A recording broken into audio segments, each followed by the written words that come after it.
Hello friends, ഇന്ന് നമ്മൾ വന്നിട്ടുള്ളത് നമുക്ക് ചേന ബീഫ് വെക്കുന്നത് പോലെ എങ്ങനെയാണ് ഉണ്ടാക്കിയെടുക്കുക എന്നുള്ളത് നോക്കാം. അപ്പോൾ ചേന വരട്ടിയതാണ്. അപ്പോൾ നമുക്ക് ആവശ്യമായിട്ടുള്ള സാധനങ്ങൾ ആദ്യം തന്നെ ചട്ടി അടുപ്പത്ത് വെക്കുക. അതിലോട്ട് തിളച്ച വെള്ളത്തിലോട്ടാണ് നമ്മൾ ചേന ഇട്ട് കൊടുക്കുന്നത്. അതൊന്ന് വേവിച്ചെടുക്കുക. ഇനി നമുക്ക് ഒരു ചട്ടി അടുപ്പത്ത് വെച്ചതിന് ശേഷം വെളിച്ചെണ്ണ ഒഴിക്കുക. വെളിച്ചെണ്ണ ഒഴിച്ചതിന് ശേഷം ചെറിയ ഉള്ളി, വെളുത്തുള്ളി, ഇഞ്ചി, കറിവേപ്പില, പച്ചമുളക് ഇവ നന്നായി വഴറ്റിയെടുക്കുക. ഇത് നല്ല വെണ്ണം വഴന്ന് വരുമ്പോഴേക്ക് നമ്മൾ ഇതിലോട്ട് ആവശ്യമായിട്ടുള്ള തക്കാളി ഇട്ട് കൊടുക്കണം. അപ്പം ഇതേപോലെ നല്ല വെണ്ണം ഒന്ന് വഴഞ്ഞതിന് ശേഷം തക്കാളി ഇട്ട് കൊടുക്കുക.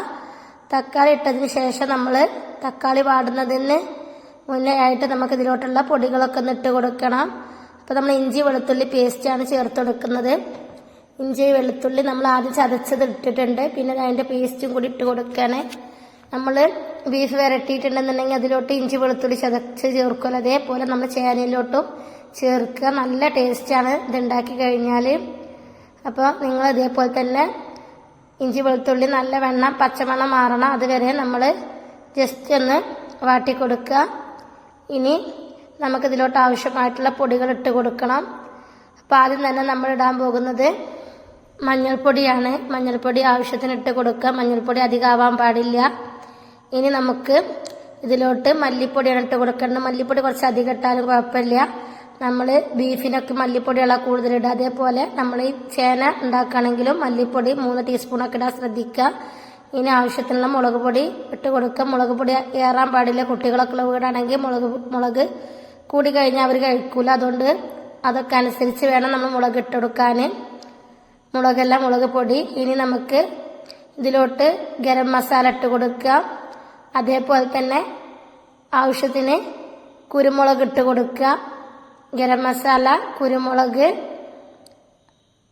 അതേപോലെ തന്നെ നിങ്ങളെ കയ്യിൽ കായപ്പൊടി ഉണ്ട് എന്നുണ്ടെങ്കിൽ കായപ്പൊടിയും കൂടി ചേർത്ത് കൊടുക്കുക. മഞ്ഞൾപ്പൊടി, മുളക് പൊടി, മല്ലിപ്പൊടി, കായപ്പൊടി, ഗരം മസാല, കുരുമുളക്, വലിയ ജീരകത്തിൻ്റെ പൊടി ഉണ്ടെന്നുണ്ടെങ്കിൽ അതും കൂടി ലേശം ഇട്ട് കൊടുക്കുക. അപ്പോൾ നമുക്ക് ചിക്കൻ്റെ ബീഫിൻ്റെ ഒക്കെ അതേ ടേസ്റ്റ് മുന്നിട്ട് നിൽക്കും. അതിന് വേണ്ടിയിട്ടാണ് നമ്മളത് ചേർത്ത് കൊടുക്കുന്നത്. ഇനി നമ്മൾ വേവിച്ച് വെച്ച ചേന ഇതിലോട്ട് ഒഴിച്ച് കൊടുത്തിട്ടുണ്ട്. ഇനി വെള്ളം വറ്റുന്നത് വരെ ഒന്ന് നമ്മൾ ഈ മസാല ഇട്ട് നല്ല വെള്ളം ഇളക്കി കൊടുക്കുക. നമ്മൾ വെള്ളം വറ്റി വരണം. എന്നിട്ടിത് നമ്മൾ ബീഫൊക്കെ വരട്ടുന്ന രീതിയിൽ ഈ ചേന ഉടയാത്ത രീതിയിൽ ഇങ്ങനെ വരട്ടിയെടുക്കുക. ഇനി നിങ്ങൾക്ക് ചേന നല്ല വെണ്ണം ഉടയണമെന്നുണ്ടെങ്കിൽ ജസ്റ്റ് ഒന്ന് നമ്മൾ ഉടച്ചു കൊടുത്താലും പെട്ടെന്ന് ഉടഞ്ഞു പോകും. ഇനി ഉപ്പ് കുറച്ച് ലേശം കുറവുണ്ട്. അപ്പോൾ ഉപ്പും കൂടി എന്നിട്ട് കൊടുക്കുകയാണ്. ചേനയിൽ നമ്മൾ ഉപ്പിട്ടിട്ടില്ല. അപ്പോൾ അതും കൂടി കണക്കാക്കിയിട്ട് വേണം നമ്മൾ ഉപ്പിടാൻ.